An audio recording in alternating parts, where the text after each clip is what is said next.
एक छोटी सी दिल की बात। नमस्ते दोस्तों, सबसे पहले आप सबको मेरा प्यार भरा सलाम।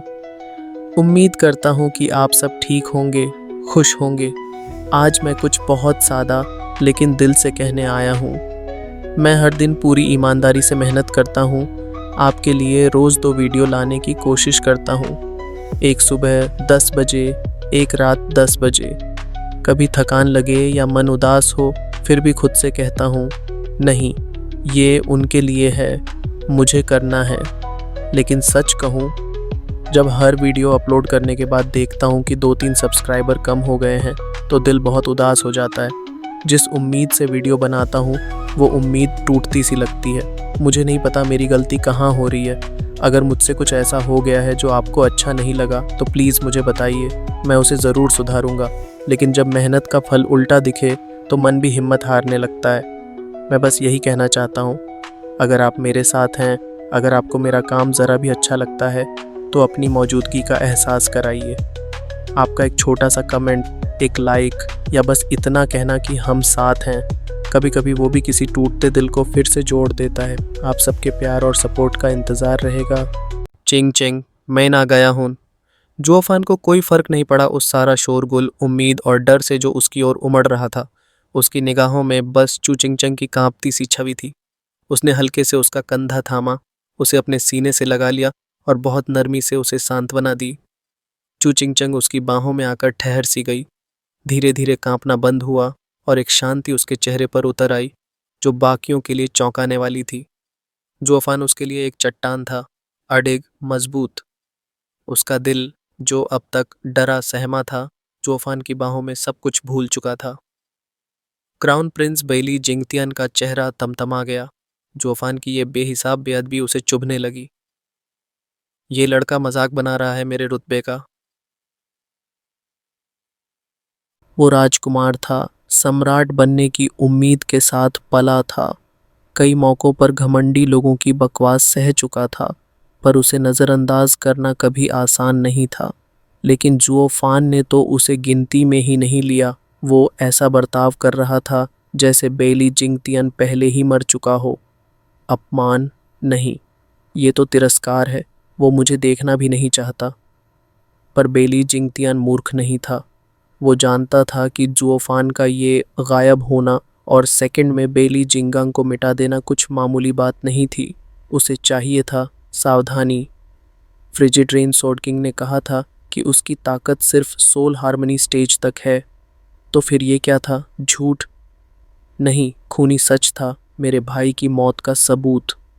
जुओफान की शांत आंखें चू चिंग चिंग की ओर झुकी रहीं। वो कोई हड़बड़ी में नहीं था, पर बेली जिंगतियन ने फैसला कर लिया। उसने बाकी 7 राजकुमारों को इशारा किया और सभी ने एक साथ जुओफान पर हमला बोल दिया। 8 दिशाओं से आती तलवारों की लहरें जुओफान और चू चिंग चिंग की ओर बढ़ने लगीं। बचना असंभव, रोकना बेहद मुश्किल। जुओफान अभी हिल भी नहीं रहा था, जैसे उसे कोई परवाह ही नहीं थी, और बाली जिंगतियन को लगा बस यही उसकी हार होगी। ओयांग चांगचिंग का दिल उछलने लगा। जुओफान उसकी एकमात्र उम्मीद था। भाई, जुओ भाई, मास्टर जुओ, ये सारे राक्षस तुम्हारे पीछे पड़े हैं, भागो! वो चीख पड़ा, पर जुओफान बस चू चिंग चंग की कमर थामे एक मीठा सा गीत गुनगुना रहा था। हुश! अब हमलावर बस 5 मीटर दूर थे। ओयांग चीखता रहा, मास्टर जुओ, ये कोई इश्क करने का वक़्त नहीं है। ये आखिरी डेट न बन जाए तुम्हारी, प्लीज हमें मत मारो अपने इश्क में घुलकर। पर जुओफान की मुस्कान वही रही, शांत और सच्ची। उसका गीत अब भी जारी था। बाकी घायल लोग, मुरोंगशुए, येलिन और बाकी सभी बस देख रहे थे। कोई समझ नहीं पा रहा था कि क्या जुओफान सच में पागल हो चुका है या फिर कोई राक्षसी शक्ति छुपा रखी है। तीसरा राजकुमार आ गया है, मुरोंगशुए ने चिल्लाया। ये वही है जिसने मुझे पहले रोका था, ओयांग भी बोला। और तभी हुश! तीसरे राजकुमार की उंगली से बिजली सी चमकती तलवार निकली, तेज, बेकाबू और सीधे जुओफान की कमर की ओर झपटती हुई। और तभी हुश! बाकी 7 राजकुमारों ने भी हमला बोल दिया। हर दिशा से उठी बिजली की तलवारों की लहरें जो जुओफान को चीर कर रख देने वाली थीं। सभी की सांसें थम गईं, किसी की मुट्ठी में पसीना, किसी की आंखों में डर। अगर अभी नहीं बचा तो फिर कभी नहीं। जुओफान की आंखों में अब भी नरमी थी, पर जैसे ही खतरा पास आया, उसकी नज़रों में ठंडक उतर आई, चेहरे पर सख्ती आ गई। अब बहुत देर हो चुकी है। तीसरे राजकुमार ने सोचकर एक विजयी मुस्कान दी। बस 1 इंच और। जुओफान की कमर भेद दी जाती, उसका सिर राजकुमार के हाथ में होता। मैंने कर दिखाया, पेट्रियार्क मुझे इनाम देगा। हाँ हाँ हाँ। पर तभी हुश! एक ठंडी हवा बह चली। तीसरे राजकुमार का दिल कांप गया। ये कैसी ठंडी खूनी आहट थी। उसने आंखें उठाईं, जुओफान की नज़रों से नज़र टकराई, और वहीं सारा आत्मविश्वास पिघल गया। वो आंखें मौत की आंखें थीं, एक बर्फ सी ठंडी निर्दयी नज़र, जैसे उसकी गर्दन पर यमराज की दरांती रखी हो। जुओफान ने बाकी 7 की ओर एक नज़र तक न डाली, बस धीमे से बुदबुदाया, नीच! कैसे हिम्मत की तुमने छिंगचंग के पास आने की? मर जाओ! होंग! आसमान फट गया। हजारों मीटर की हवा विकृत हो उठी। जुओफान के चारों ओर काली बिजली और ज्वालाओं का विस्फोट हुआ, जैसे आसमान फट पड़ा हो। थंडर फ्लेम इन्फर्नो ने 8 राजकुमारों को निगल लिया, बिना उन्हें चीखने का मौका दिए। Divine I of the void की चौथी अवस्था, थंडर फ्लेम स्पेस क्रशर।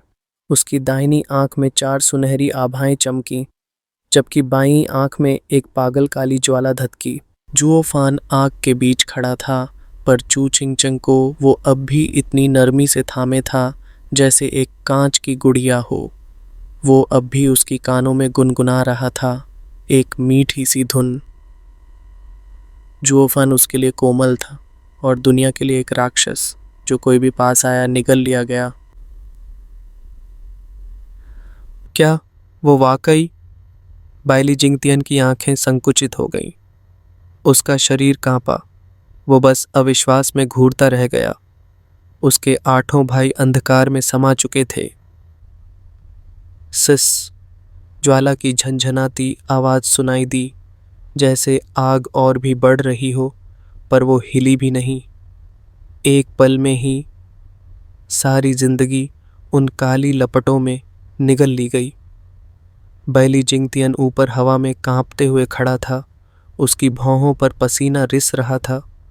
उंगली पर तैयार तलवार किरण अब थरथरा रही थी। मेरी चूक। मैंने नहीं सोचा था कि जुओफान के पास ऐसी कोई विधि भी होगी जो 8 को एक झटके में ख़त्म कर दे। ये काली आग क्या है? कैसे ये 8 सोल हार्मनी स्तर के योद्धाओं को आवाज़ तक निकालने नहीं देती?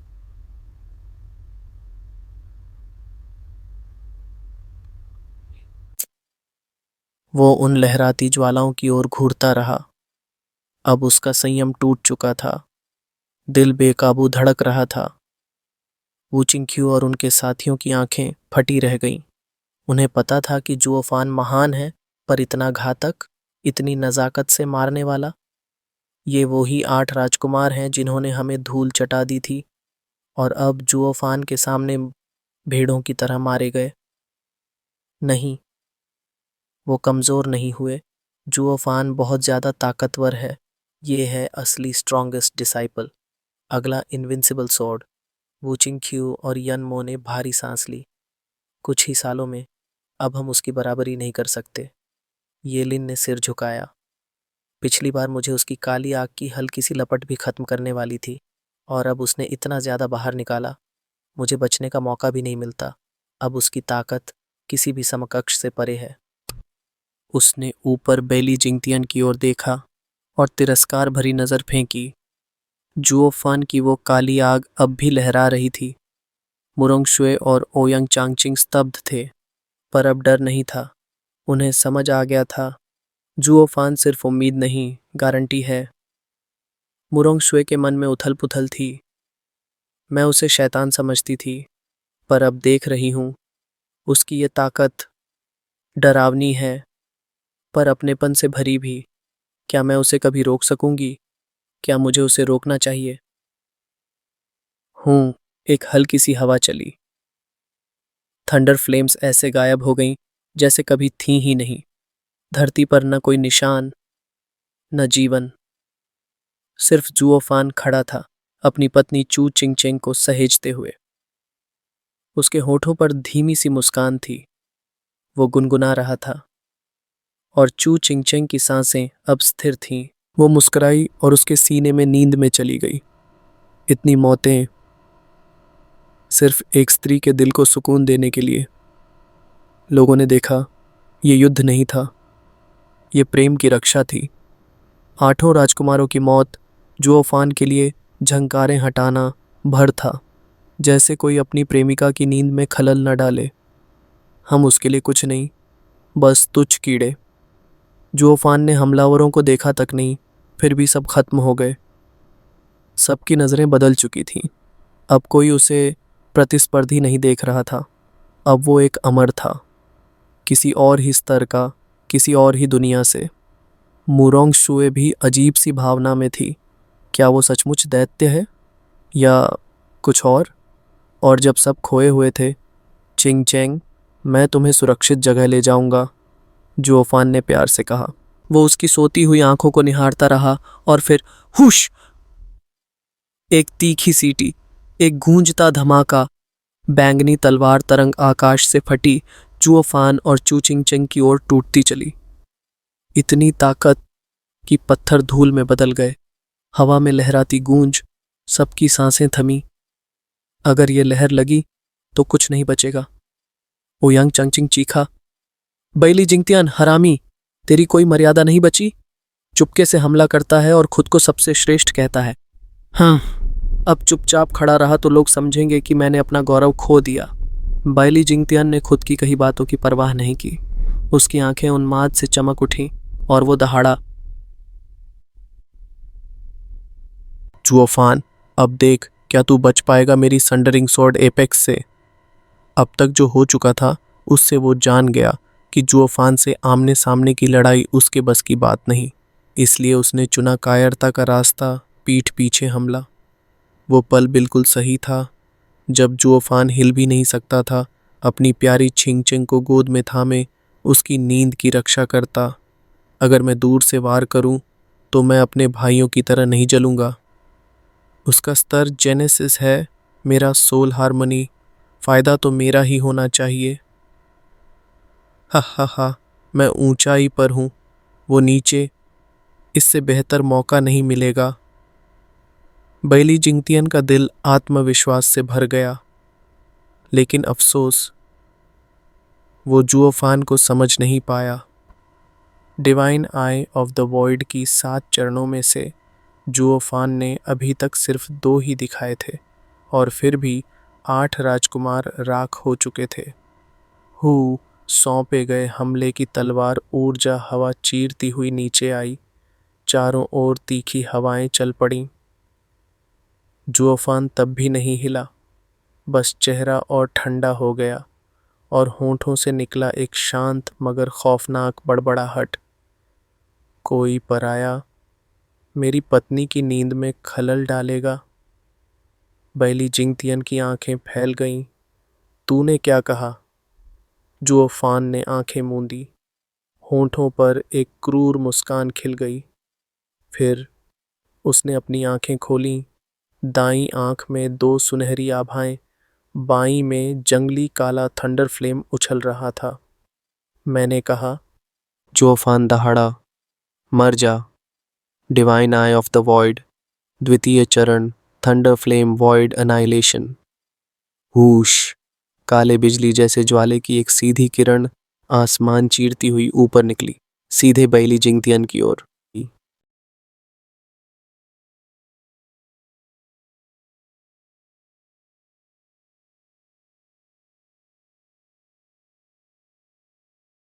आप सभी के कहने पर आज मैंने एक बड़ा एपिसोड लाया है।